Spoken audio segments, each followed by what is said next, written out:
All right. Well, welcome everybody. Welcome to our virtual speaker series, session 2, Building Your Support Network, You're Not Alone. Today we have Tina Crook, Lead Parent Network Specialist, as well as Parent Network Specialist Alyssa Flowers from the WVU CED Paths for Parents and Family to Family programs. So welcome, Tina and Alyssa. Thanks, Allie. I was trying to switch slides that whole time and it's not. There we go. Okay. So I can't do it on one screen, but I can the other. Um, okay. Hmm. All right. So my name's Tina Crook. I'm the Lead Parent Network Specialist with the Center for Excellence in Disabilities. Thanks for everybody that was on there before we got started and bearing with us trying to troubleshoot why my screen and sound wasn't sharing the way that we had wanted it to. So I think we got that figured out, which is a great thing. Before we dive into this PowerPoint, I just want to let everybody know we've got the chat option. Feel free to use that throughout. Allie will be manning the chat for me. Sometimes I get to talking and I don't think to look down at it.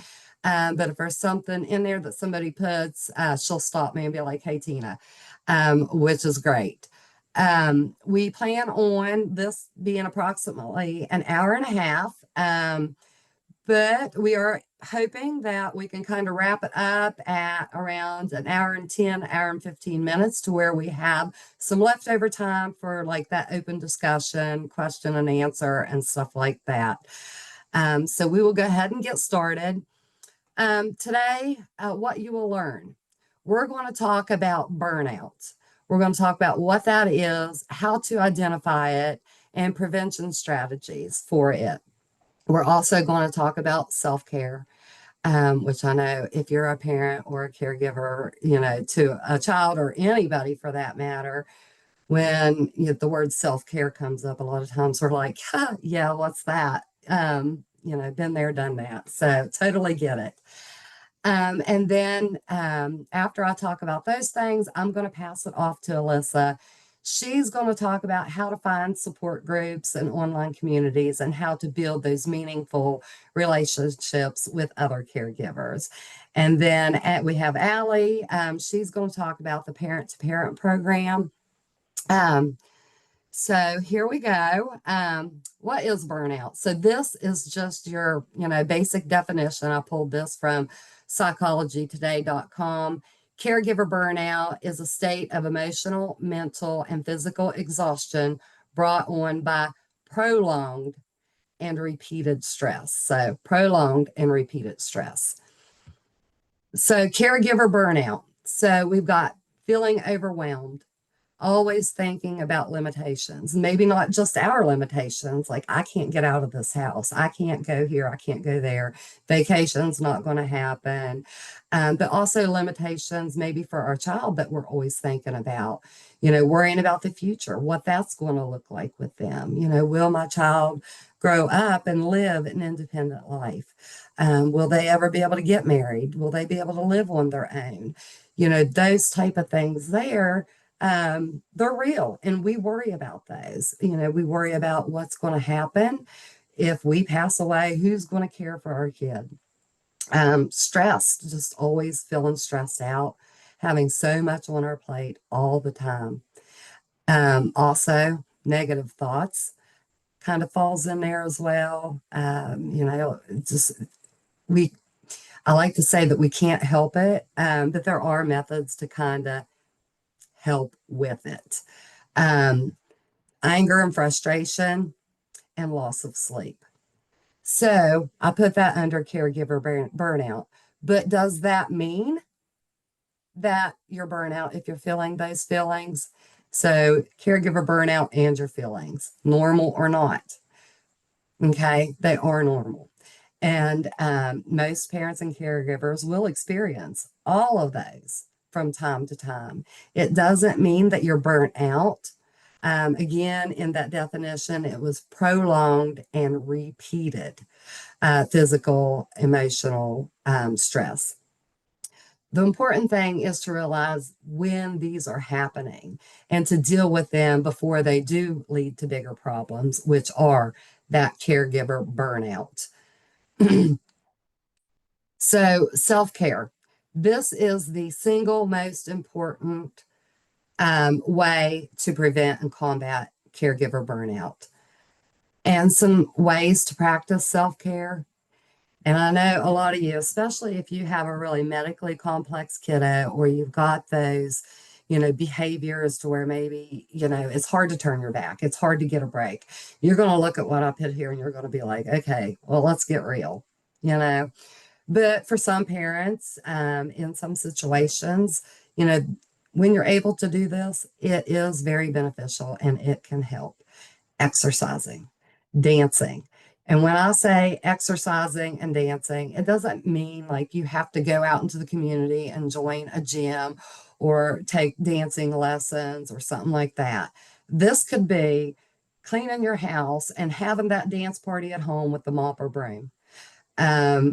Exercising, in between, doing other caregiving duties. It could just be yoga for a few minutes in your floor at home. It could just be stretches. It could be, think back, what they make you do in gym class as a kid. Okay, well, let me do the butterfly, where I forget, they called it butterflies, but it's like where you sit crisscross applesauce and you kind of push down on your knees.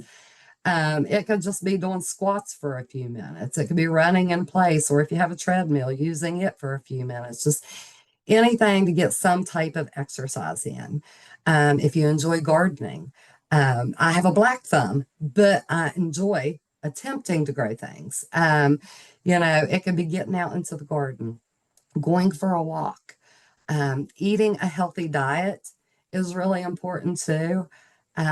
We really, what we put into our body affects the way we feel.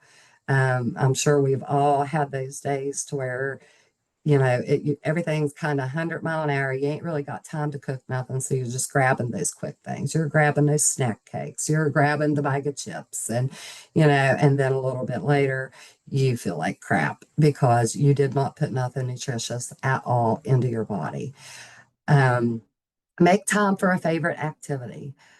Spend time with friends. Again, I know that's not for everybody. It's hard to get out if you don't have somebody else to care for your child and watch over them. You might not be able to go out and spend time with friends outside of the home.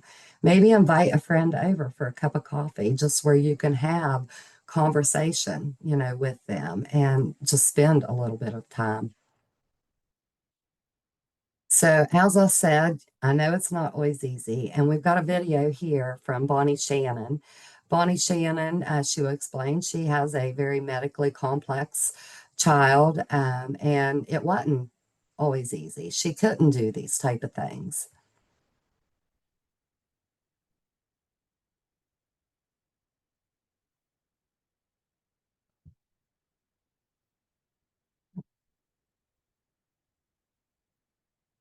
Hi. Hi. My name is Bonnie, and I was presented with the question of how do you combat caretaker burnout and why that's important. I had a son, Tony. He was 37 years old. He passed away 3 years ago. He had cerebral palsy. He was deaf. He had multiple complex medical issues. He took a lot of care. I had to dress him, bathe him, feed him, change him, everything for 37 years. And I didn't really have a lot of help. His dad would help once in a while. As my daughter got older, she helped out. But they were in a box. They were in a I was box. his mom and nurse for 37 years, 24/7. Caretaker burnout or caregiver burnout is real. It affects you mentally and physically. He he had to have a lot of monitoring at night, so I didn't sleep very well. I didn't have any nursing care until he was 19. He was out of school at that time, and he started having surgeries and more complex health issues. And I had been approved for nursing through West Virginia waiver, and they gave me 3 days a week, which meant I could work more, I could go out more, do more. Sometimes when the nurse came, I would just sleep, just pass out. If I had the day off, I would just go sleep because I didn't get much sleep. And to care for your child that's medically complex, you really have to be able to try to take care of yourself. And I remember doctors and family and friends telling me to take care of myself, and I was like, how am I supposed to do that? How are you going to come take care of him while I sleep? Or what? How am I supposed to do that? And when I didn't have care for him, and I didn't have nursing, I did have it for several years, which really helped out. Once they get trained, I had several nurses that stayed for years, and it really did help me not be as burnout on things. But the last 6 or 7 years of his life, due to staffing, I was not able to get a nurse. So I got creative. I mean, I worked from home, so that was something that I had to kind of separate for a little bit. I would have my daughter come and help, or I would have his dad help out. And then if I couldn't get away and I couldn't find that time to break away, then I would get creative. I would take some tea or coffee and go out on the deck, get some fresh air. Sometimes just to take an hour at a time does help. It really does. And it's very important. It's essential because caregiver burnout can affect you mentally, physically, in every way possible. You're there with them all the time, and it's intense. And even when my son was in the hospital, I wouldn't leave for very long because he was deaf. He couldn't speak to the nurses or to the doctors if they didn't know sign language. So, that was the hardest thing, is just finding some time. So my best advice is to get creative. Watch a funny show for an hour. If they're resting, or if you have a moment to yourself, do something you really like. I'm an artist and I love to paint. I wasn't able to do that all the time because caregiver burnout, you don't have any creativity. You're lucky if you have anything left. So you have to find things that make you happy. It might be painting your nails, or having a friend come over and talk to you while you sit and have coffee with them. Or my strongest advice is reach out for help. Talk to your doctor. There are agencies that can help out with emergency respite if you're at the end of your rope. Reach out to someone. I'm a parent network specialist at the WVU CED, and I hope that my clients reach out to me because I can try to find them a way to just get a break. Hospitals sometimes participate in respite care, as far as like giving you a few days. If you just tell your doctor, I just can't do this anymore, they will try to find you some help, and you can reach out to one of us and we can try to find agencies that will help with respite. But also just get creative, get to find time. If you can't get away, if you can't find respite, if there are no nursing available, then just get creative. Try to find some time just to break away, to care for yourself. I used to kind of chuckle when the doctor and my family would say, take care of yourself. That just isn't easy to do when you're a full-time caretaker. But get creative, reach out for help. That's my best advice.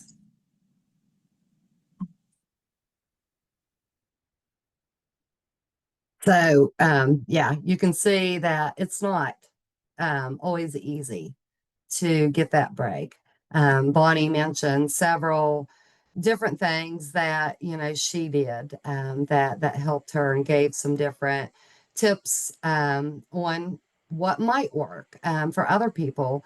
I like that she mentioned, getting that cup of tea or coffee and just going and sitting on her porch for, even if it was just for an hour. Or when she did have some respite care, sometimes she used that just to catch up on sleep. I can remember doing that. I know I didn't mention in the beginning, but um, I'm a mother of four. I've got, well, my second son, when he was 13, he contracted a virus that left him with an acquired brain injury. And I can remember, for goodness, probably the first year after we come home from the hospital, I couldn't leave his side. I couldn't turn my back on him. And my dad would come out to the house a couple times a week and sit with him. And he would say, go do what you got to do. He wasn't real comfortable being left alone with my son for me to leave the home, but I could go take a hot bath while dad was there. I could, do that long overdue shaving my legs, or I could just curl up in bed and sleep for a couple hours, knowing that my dad had it under control, and knowing that if he didn't, I'm right there and he's going to come and get me. Bonnie also mentioned even painting your nails. It's something that simple and quick, is a good self-care, tip. And I'm not one that, like, I'm not a nailsy person. Like, I bite my nails off. They're as short as can be, but I do know that in the summertime when I'm wearing sandals, I like to have my toenails painted. And, when we first hit that sandal season and, I'm kicking off the tennis shoes or the boots and I'm looking down thinking, well, I might want to wear sandals tomorrow, and take that few minutes to paint my nails. It makes me feel a lot better. And it's just something little and simple, but I feel like I look better because I've got painted nails. So even if you only got a few minutes, you like to have your nails painted, try something like that. So some self-care at home. We're back to, like some other tips and stuff, back to the eating healthy. Again, like I said, what you put into your body really plays a big part on how you feel.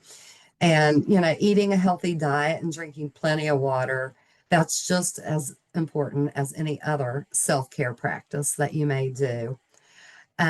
Be kind to yourself.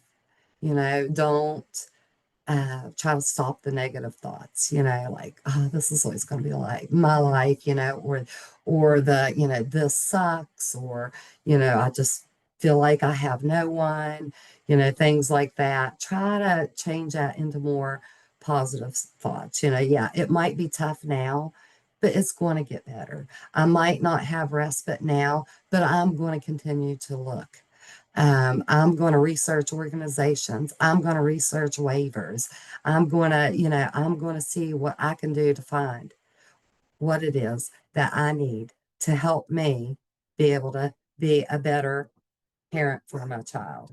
And if y'all hear my dogs barking now, I'm so sorry. I apologize. The UPS truck just pulled up. Um, Sleep. Um, that's super important. Get plenty of sleep. I know, easier said than done again.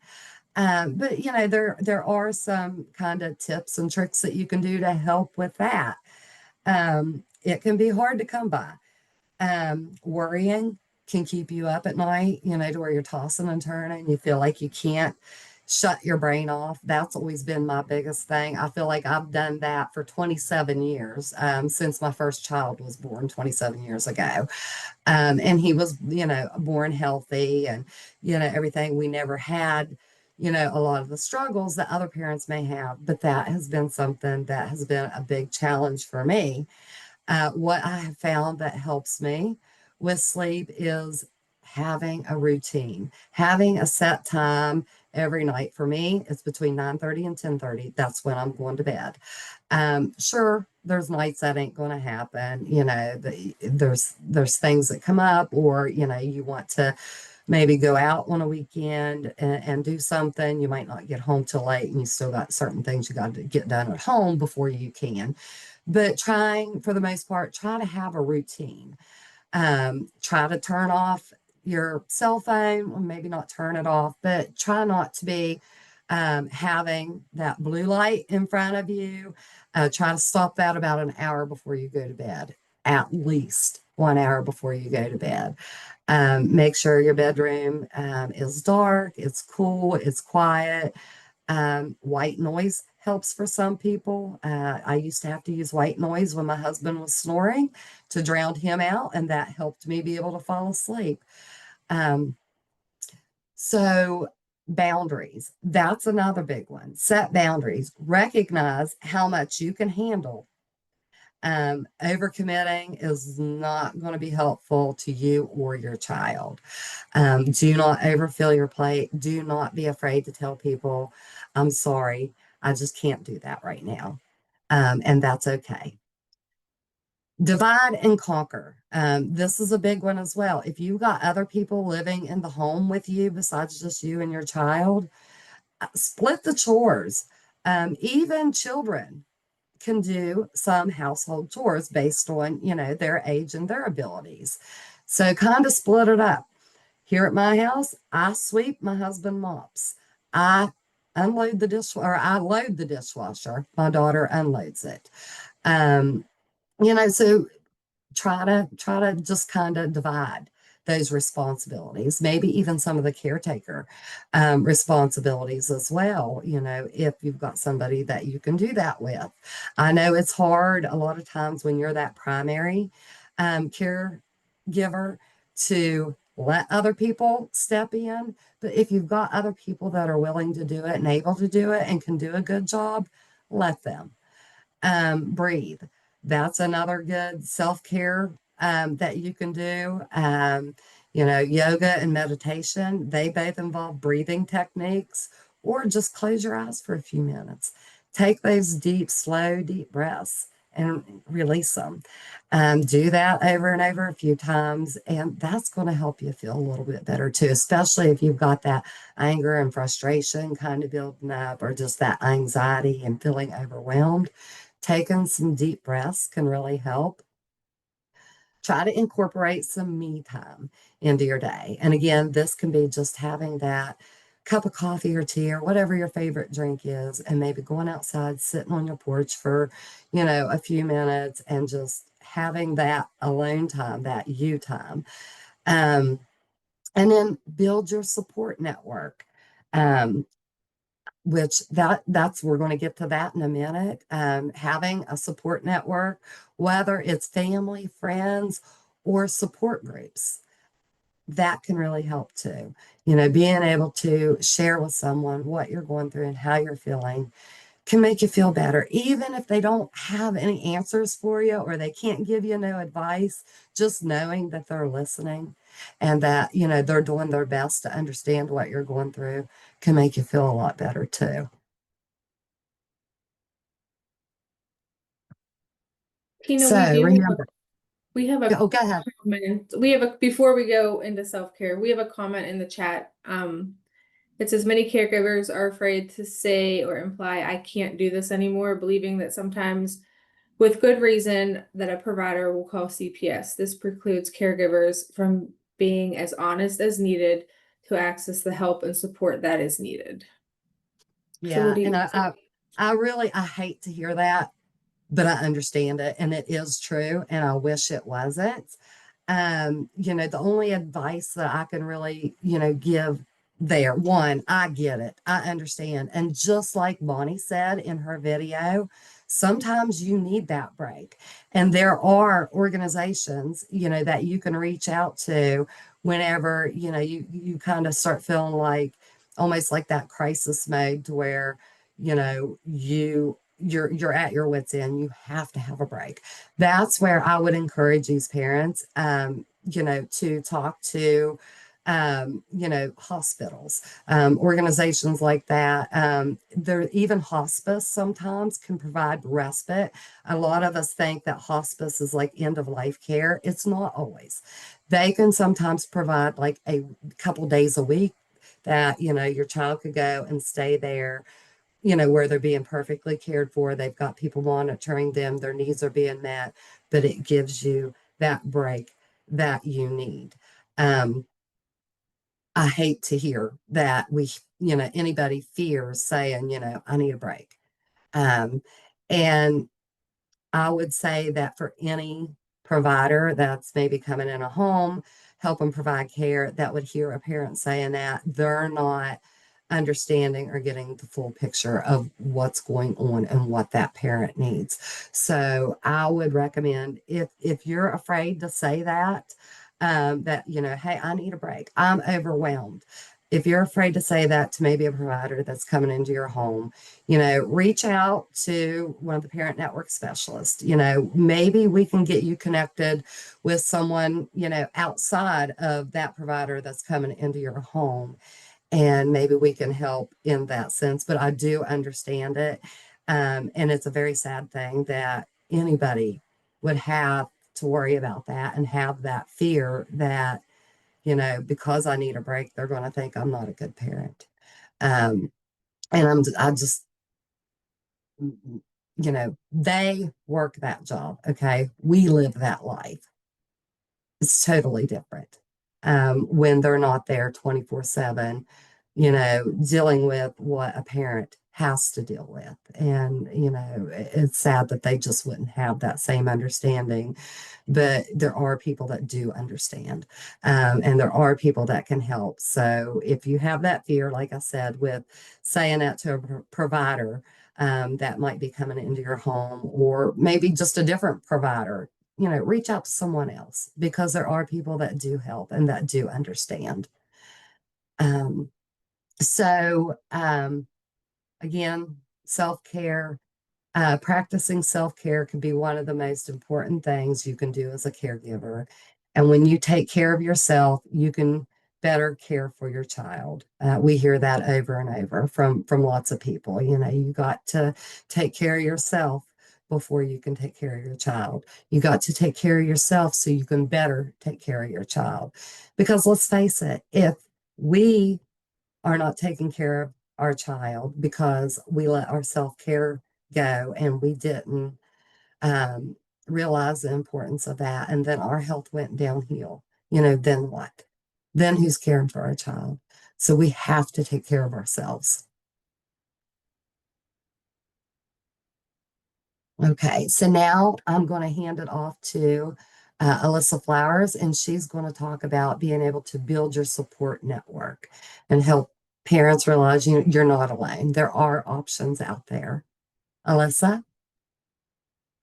Hi, everyone. Thank you so much for taking the time out of your day to join us. We are going to be going over how to build your support network, your support team, your support group, village, and along the way, provide some guidance to help you realize that you are not alone in this journey. There are so many other parents that are in the same boat as you, just longing for support. So let's go ahead and dive in and find out ways to build that support. So what is a support group? The support groups are people that come together who are dealing with similar circumstances, sharing of experiences and resources. So this is a really good thing that I personally enjoy when it comes to the support group that I'm a part of, because we don't have all the answers. This journey that we are on right now does not come with a manual, and that is perfectly okay. So being surrounded with people who are able to share experiences and resources and just let you ask the questions and not be judged by it, it's a really good feeling and a sigh of relief, really. And so the support groups, they offer support, encouragement, understanding, and comfort. Support, encouragement, understanding, and comfort. So these are really crucial to build a support group, a true supportive support group, because all of these put together is going to form a safe place for us to go to and reach out and not feel judged for asking help or asking a certain question, and feeling comfortable to try the resources and tips that your friend and your friend group is offering you. So a safe place is really important. And a lot of the times these support groups are going to have like house rules. So it's just be kind to one another. Don't talk over each other, like kind of stay on topic the best you can, just things like that. But at the end of the day, we're just really trying to provide that safe space for these parents. And so we are going to watch our parent network specialist, Bonnie Shannon. She is going to be answering a question on how it impacted her to be introduced to other parents whose children have disabilities. And along the way, you're going to hear like different tips and tricks that helped her. So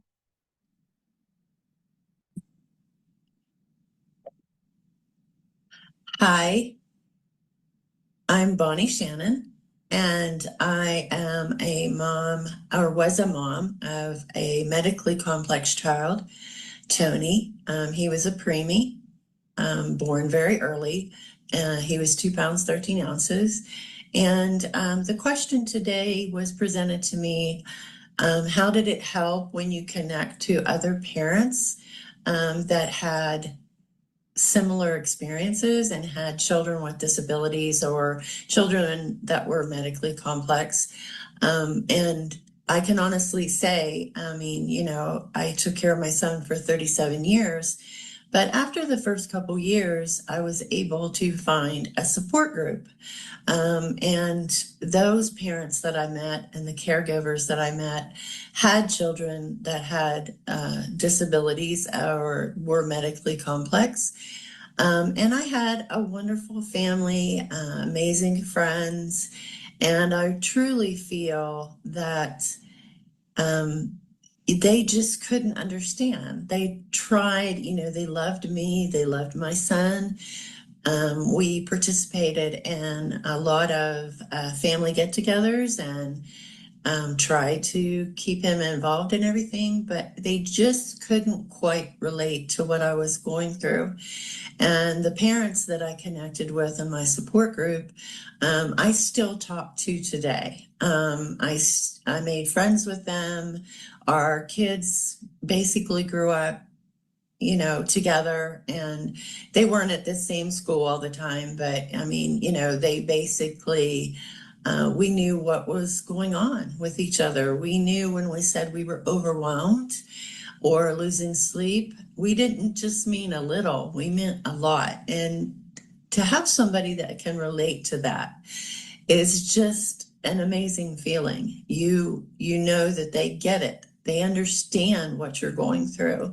It doesn't have to be a disability that is exactly like my son's. It was, parents that had children with milder disabilities or maybe even more severe disabilities. But that worked. It worked to connect to them. It worked to talk to them. It did help. It did help me get through a lot of different times in our lives when we needed that extra support. And I didn't know where to get it other than other parents. And that was the perfect connection. So I think it's vital for parents that have children with disabilities or medically complex children. You have to have something break up the isolation, because no matter how many people are around you, you can still feel very isolated in that situation. So it was wonderful, and still is, to have that connection. My son passed away 3 years ago, but I still have connection with the parents, and some of them have lost their children. So we relate very well. And like I said, we have kept in contact for many, many years. So it does really help, and it does really help to find that support. So let's talk about the benefits of a support group. Learning coping strategies. For example, when I am at a coffee shop for one of our coffee chats, I asked one time, hey, we are struggling with sleep right now. We are running on day 3 of no sleep. It's getting worse. I can see my daughter just struggling, and it's really hard to watch. Like, has any of you like dealt with this like the same situation? And if you do, please like tell me like what you did, and I can try to implement them too. And they pulled through. We tried some of the techniques and it worked, but with Isabella's diagnosis, that's going to come in waves with the sleeping pattern. But I now have techniques that I can implement to make those times easier for her and for the rest of my family. So grow through shared experiences and build friendships. These are going to be tied together because in Bonnie's video, she was talking about how she was able to connect with these parents because they were going through similar situations than she was at the time, and it was a breath of fresh air that she was able to get connected to these people and build these friendships that are going to last a lifetime. And all of those are going to play into manage stress. It's always easier said than done when it comes to managing our stress. But when you have a good support team, a good support group, a support village, whatever you have, they are going to help you be the best version of yourself so you can be the best version for your child, because that's the most important thing. Because a lot of these kids, they can read the room. They can feel that you are stressed and overwhelmed. So like with my daughter Isabella, if I am overwhelmed, she will either like elope to her hiding spot because she is just overwhelmed of just sensing it, or she's just going to sit on the floor and just scream for a couple hours. And so that's hard too. So having a group of people help you with like different tips and tricks to help you manage it and help you become better version of yourself for your child as well. It's very rewarding. Next slide, please. So we're going to be watching my video and it's going to, it's about don't just jump into any support group. You're going to hear me say that, but in the next couple of slides, I am going to be presenting reasons why not to jump into it, because not every support group is for everybody. Hi, I'm Alyssa Flowers, and I am a mom of 2 little girls. My oldest daughter is Isabella, and she is 6 years old. The summer of 2024, we got her autism diagnosis. So we are fairly new to the diagnosis, but I am not unfamiliar with the disability community. I had the opportunity to work in an autism room in the school systems as an aide, and that's where I met my first support person. Her name is Lauren, and she is now a good friend and a part of my village. She has helped my family in more ways than one. She is an occupational therapist that works in schools, so she took my daughter as a client, and she was able to help my husband and I understand the behaviors and aggression that we were experiencing. And she was also able to help Isabella understand the different kinds of emotions and how to recognize them within herself, along with techniques to implement at home to make sure that our home was safe, accessible to our daughter, and of course, my youngest as well. So she has gone above and beyond. She introduced me to my now friend, Whitney. She is the founder of a local group, support group in my area. I just jumped in. I didn't really know what I was doing, but I knew that I liked the atmosphere. The group of women and men in that group are so supportive and non-judgmental. They understand what my family goes through on a day-to-day basis. That's just a breath of fresh air and a big sigh of relief. The journey is very isolating and lonely, so being able to now have a group of amazing parents surrounding me and supporting me, and I'm able to support them, is a really good feeling. Not only are these parents supporting me, they're helping me be the best version of myself, so I am able to be the best version of myself for my children. And I can never pay back and can't thank them enough.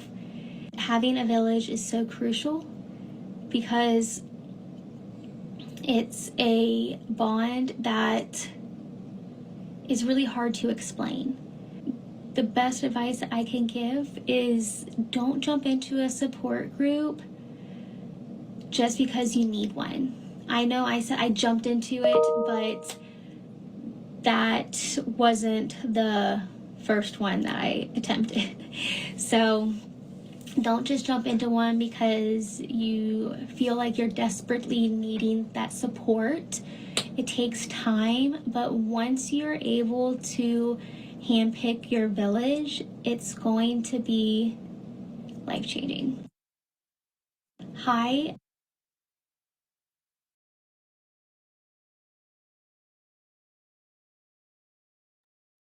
Alyssa, you're muted. Thank you so much. So now let's go over some support groups.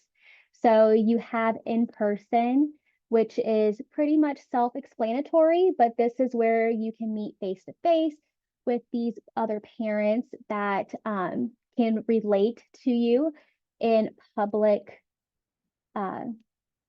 community buildings, coffee shops, wherever. We also have virtual options. So virtual options can be the way to go if it's hard for you to get out of the house.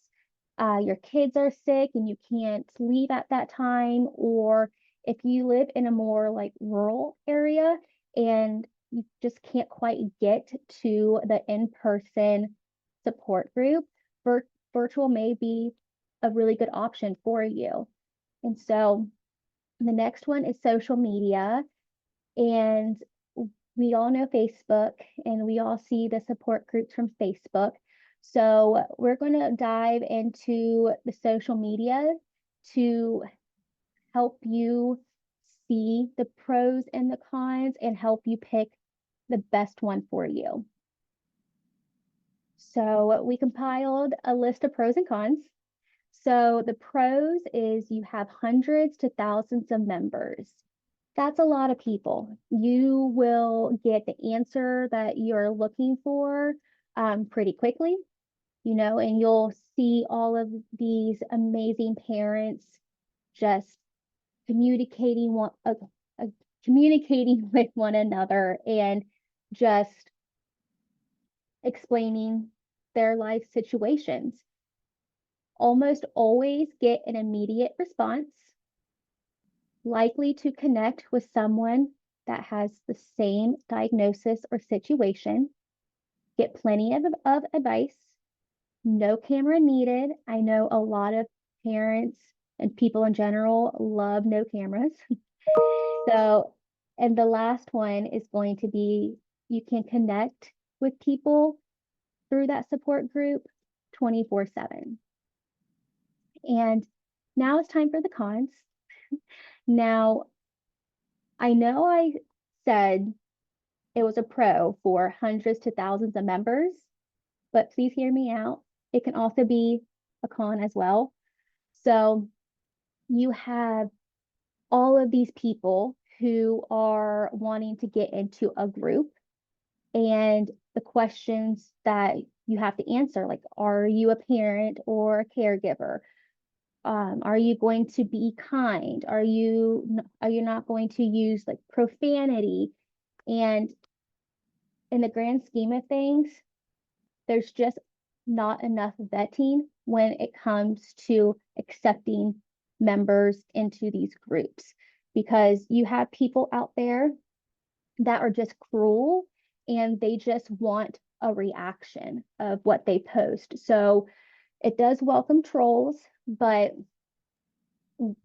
if you are able to get into that group and kind of look into like a few posts and comments and see how it can be, you'll immediately know like I'm not meant for this one. So another crucial thing to remember is not all are private groups. They're not all private. So if I was going to be in a group on Facebook, but it wasn't private, and say that I was talking about, oh my gosh, like I was able to use these different techniques that I learned to help my daughter de-escalate. It only took 30 minutes instead of 2.5 hours. I'm so proud of myself and I'm so proud of her. Like this is a huge like milestone for us. And then sprinkle in, we got here, we don't have a lot of support, but I'm glad that I've made friends within this support group. And so say my aunt's scrolling on Facebook and some random post pops up and she sees what I posted. She might run to the family members and be like, did you see what Alyssa said? Did you see what she said? She said that she got no support from her family, which that's not the case, but that would just cause too much drama and anxiety and frustration. And let's face it, we have enough on a day-to-day basis that we don't need that. That's the last thing we need, is having to deal with people putting their inputs in that wasn't asked for, but they use it in a way to hurt you. And the feeling a need to constantly check for your comments, that goes hand in hand with what I just said. So I made the post and I'm constantly checking it, hitting refresh to see if anybody liked it or commented on it. And I see someone post the same thing, but they're getting all of the likes and comments. I'm gonna be like, oh my gosh, like, am I not good enough? And then you're going to keep refreshing over and over again. So that's not great for your mental health either. So these are just a few of the pros and cons to look out for when you are going through the social media way on finding a support group. There's amazing support groups on social media, like phenomenal ones, but just be careful. Don't just jump into it, like I said, because I jumped into one and it just wasn't the best thing for me. But I ended up jumping into the one that I have now, and luckily it's the best thing that's ever happened to me. So now that I know pros and cons, I got very lucky with having the support group that I have now. You can do next slide. All right, so where can you find support groups? So you can find support groups within the CED. So there are other support groups like on this list here. So, but today we are going to focus on like the parent support groups that we offer. Okay, so we have a Circle of Parents meeting. We meet virtually every Tuesday, 7 to 9. And it's just an environment that's led by parents and other caregivers that's just a friendly, welcoming, and safe space to go to. So you're able to talk to these parents that can relate to you, and you can talk about your day, or you can talk about what struggles you were going through since the last meeting, or if you just wanted to talk about something different that's not solely focused on the struggle that you're having and you want more enlightenment, that's good too, because it's a lot to process. So there's different ways you can go about communicating in your support group. And we also offer 2 in-person support groups that is hosted by and facilitated by Miss Bonnie Shannon. She has one in Fairmont, and that is going to be the 3rd Friday of every month at 10 a.m. And that is going to be located at the Disability Action Center. And her other one is going to be in Wheeling, and those take place the 3rd Tuesday of each month at 2:30 p.m. And that's going to take place at the Augusta Levy Learning Center.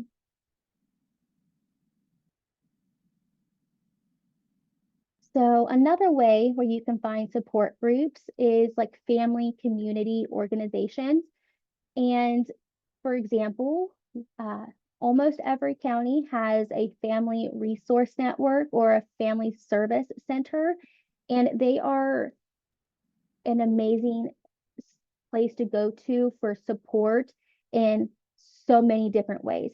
Like if you're wanting to have like a support group, they can get you connected to ones nearby, or they can help you with like the food pantry and helping with like navigating you on where to go for like finances and things like that. But the FRNs do so much for the community, and I highly encourage you to look more into them. We work closely with them, and I absolutely love and adore the ones that I work with every single day.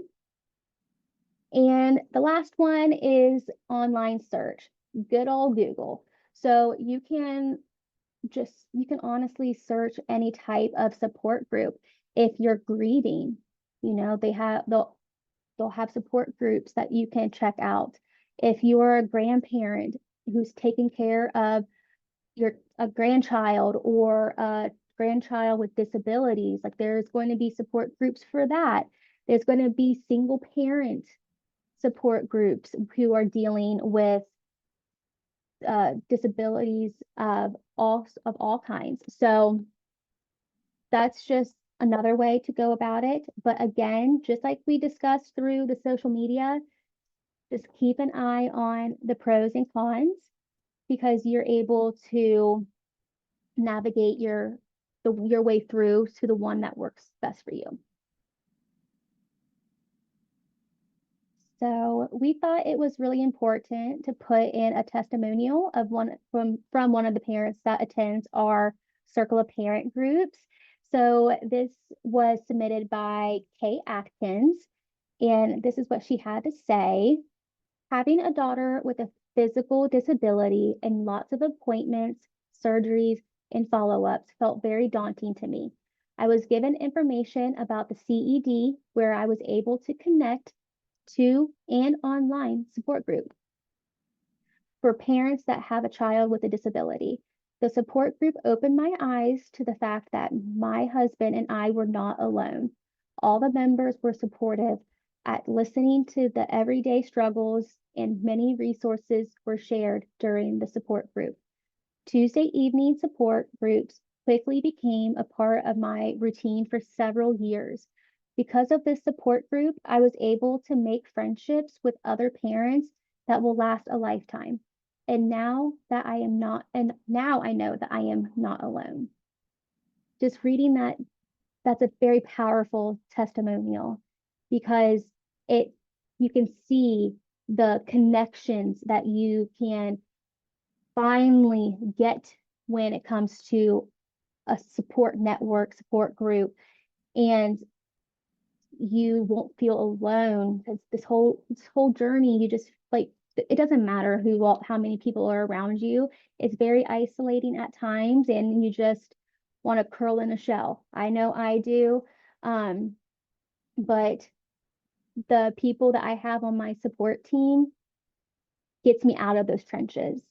And the countless amount of resources and tips and tricks can be used for a lifetime, and you're going to gain friendships that is going to be so impactful and potentially work for the entire lifetime or for the chapter that you're in. So I love the testimonial, and it just shows how important having support is for our families whose children has a special health care need of any kind. But I just love that she had everything pinpointed to what we just went through, and that was not on purpose. Thank you, Alyssa. So one other thing that I wanted to add about support groups, I know Alyssa we had showed you, that we've got the Fairmont and the Wheeling option. We have an online option. You can go online, Google, see if you can find something in your area. I just wanted to add that if there is an area that you can't find a support group, you want a support group and you want help getting a support group up and running, reach out to us through the Pals for Parents program. Our parent network specialist, we're all we cover the whole state, and each one has a region that they cover. So if there's not a support group in your area and you want to get one started, reach out to us, let us know, and we can help with that. So I'm going to get ready and hand it over to Allie Shipman, and she's going to talk about another method of support for parents. While she's discussing the parent to parent, I will go ahead and put links in the chat. I'll put a link in the chat that takes you right to that page that we showed you when Alyssa was discussing the different support groups within the CED. And I'll also put the registration link for the online one if you're interested in it and you don't want to have to navigate, through the web page to find it. I'll put that direct link in there for you as well. So without further ado, Allie. All right, so Parent to Parent of West Virginia is a parent matching program. Parent to Parent and how it works. Parent to Parent of West Virginia is a volunteer matching program for parents and caregivers of children with disabilities or special health care needs. A trained volunteer support parent gets matched with a referred parent who is on a similar journey and is requesting peer support. The support parent can offer resources, emotional supports, and be there when someone needs it most. Parent to Parent is also part of a national Parent to Parent USA program. If a match cannot be made within the state of West Virginia, we can match nationwide, so the best match can be made between families. The goal of Parent to Parent is to connect parents and caregivers of children with special healthcare needs who have had similar experiences so they can share stories, offer emotional support for one another, and develop connections when they need it most. The people who make it all possible are you guys. The parent roles. What is a support parent? A support parent is a trained volunteer who is matched to a referred parent based on their unique situation. And then a referred parent is the parent that's kind of seeking support. It's a parent of a child or adult with developmental delays, disabilities, or special healthcare needs who is seeking another parent who has gone through a similar journey. Both of these parents do complete an application online so we can best match them.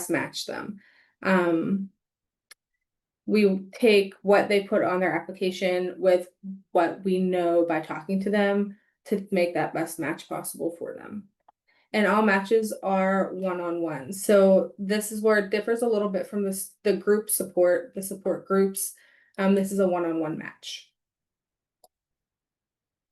So this is a relatively new program to West Virginia. It started about a year ago, but just within the past few months, we began to make matches. We got a handful of support parents trained, and then we started matching them. So on this slide, there is a QR code. If you're interested in becoming a support parent or a referred parent, you can click those or scan those, and it will give you more information about the program. Tina's also putting the link up. Parent to Parent is on that website as well. And then our upcoming support parent training, like I said, the support parents do they're volunteer support parents that are trained. We offer 2 or 3 support parent certification classes every month, and our next one is tomorrow, or no, July 3rd. July 3rd at 11 a.m. All the classes take place via Zoom and are about an hour and a half to 2 hours long. But once you take the one-time certification class, then you are certified to become a support parent. And this is my information. If anyone ever has any questions or you want to reach out for any reason, there's my information there. There's also the Parent to Parent USA website. That is our national connection. So, all right, well, that's what I have about Parent to Parent. If you have any questions, let me know. All right. Sorry about the technical. I usually have one screen, but I have 3 up today, and I didn't know where I was looking. But that concludes the information part of this virtual speaker series. We can take some time now and answer any questions. If you have any comments, please feel free to unmute and let us know, or you can put them in the chat and we will discuss them.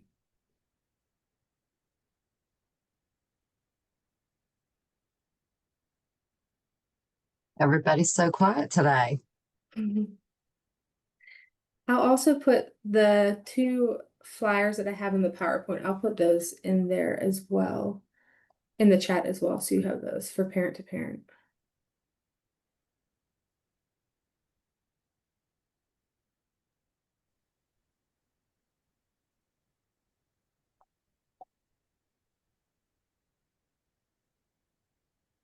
Does anyone have any questions, comments, concerns, anything? I do. I have a question. Yes. So sometimes I like to be an observer before I start to share. And so I wonder, is that okay for people on Zoom to just pop in sometimes and listen before, or is it kind of everybody expected to participate? No, so usually with the support groups, and that happens quite a bit. You get parents who, are a little bit shy, a little bit reserved, a little bit unsure, and that's fine. I was that parent. I'm that person in life in general, I think, but no, that's absolutely fine. They can get on, they can just listen to other parents talking. If they want to kind of give some input, they can. The only thing that we ask parents to do is introduce themselves, and that's it. They can stay on the whole time and not have to say a thing until they're comfortable. Yeah, so that does happen, and that's perfectly fine for parents to get on and just kind of listen, get the feel for it, wait until they're comfortable. We're not going to throw them to the wolves and be like, all right, Melina, you need to tell us what's going on in your life. No, we would never do that. So yeah, we try to make it as comfortable as possible. Will say that you guys are like probably more often than not, do people automatically just want to open up to you guys because you're also welcoming?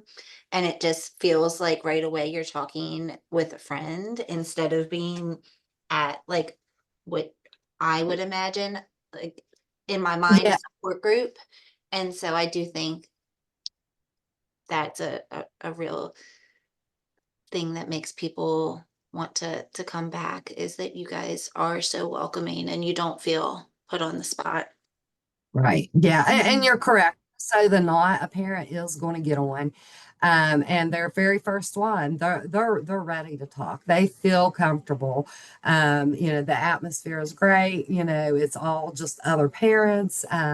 It's non-judgmental, and they are usually comfortable enough that they're ready to open up. They're ready to talk about who they are and what's going on, and what they've tried, and share what's worked for them, what hasn't, kind of where they are on their journey. But you still do sometimes you get people that they've never attended a support group, and maybe they're really new in their journey, and they haven't even that they're still trying to process everything that with a new diagnosis, and so they're not ready to talk, but they're ready to listen, and they're ready to connect. And usually those people, one or two support groups is all it takes. And then they are opening up, and they're saying, so here's what's going on. And, I really like how you guys do this or that. And so, yeah.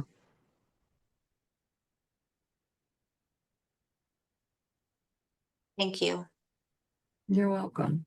And I've gotten a good amount of feedback when it comes to our circle of parent meetings that we hold virtually, because parent network specialists, we facilitate it and then we rotate on who's going to be facilitating or not.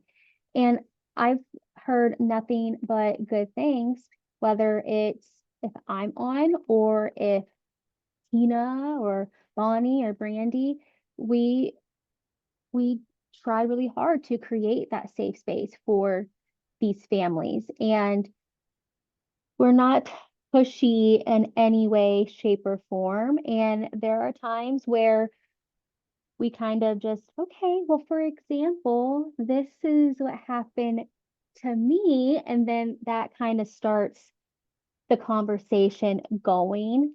But by the end of the support group or beginning of the second one, they're they're open, they're ready to talk for the most part. But yeah, I personally have heard nothing but good things for our meetings. And I always like to do a little icebreaker at the beginning of them when I'm facilitating that is not related, to parenting or having a child with a disability. Just a nice little icebreaker that's kind of fun, and it doesn't take a lot of thought, and kind of go from there too. And I think that can be beneficial as well. I've even So had like a hide and seek sheet that I shared, and they got to have like a little brain break and just like pick what it was. And then we discussed it, whether how they felt if the picture portrayed it. So, oh, well, a there's an ashtray and there's a kid nearby. Oh, you can't be smoking around babies and little things like that. And then that was an opportunity to speak on to you from an outside looking in. You don't know the other person's life, just like in the support group, you don't know what's going on behind closed doors, so you cannot cast judgment. And they were like, oh, yeah. And I'm like, yes. So that was something that I learned during my training and I implemented into one of mine Tuesdays. And they were like, oh my gosh, didn't even think of that. And I'm like, yeah, that's the point of a support group. Like we're helping people learn new things, help them find themselves. And also you're going to be surrounded by so many people that yes, we relate to them in more ways than one, but we don't know what's going on behind the closed doors. So that was a really good activity that I did to start one of my sessions.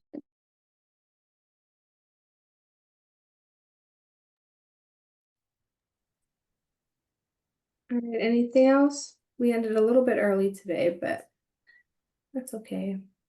Any other questions? All right.